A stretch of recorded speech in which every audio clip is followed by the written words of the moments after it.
This version of the legend was told by the 18th century Seneca leader, Corn Planter. There were many evil spirits and terrible monsters that hid in the mountain caves when the sun shone, but came out to vex and plague the red men when storms swept the earth, or when there was a darkness in the forest.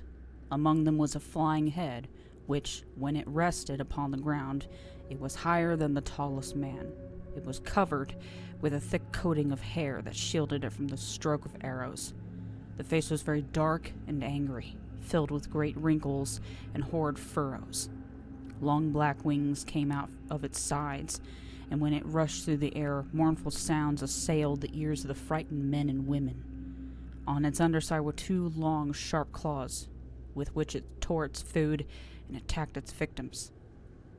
The flying head came oftenest to frighten the women and children, came at night to the homes of the widows and orphans, and beat its angry wings upon the walls of their houses, and uttered fearful cries in an unknown tongue. Then it went away, and in a few days death followed and took one little family with him. The maiden to whom the flying head appeared never heard the words of a husband's wooing or the prattle of a papoose, for a pestilence came upon her, and she soon sickened and died. One night a widow sat alone in her cabin. From a little fire burning near the door, she frequently drew roasted acorns and ate them for her evening meal. She did not see the flying head grinning at her from the doorway, for her eyes were deep in the coals, and her thoughts upon the scenes of happiness in which she dwelt before her husband and children had gone away to the long home.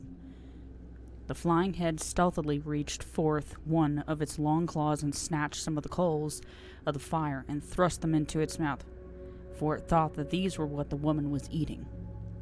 With a howl of pain it flew away, and the red men were never afterwards troubled by its visits.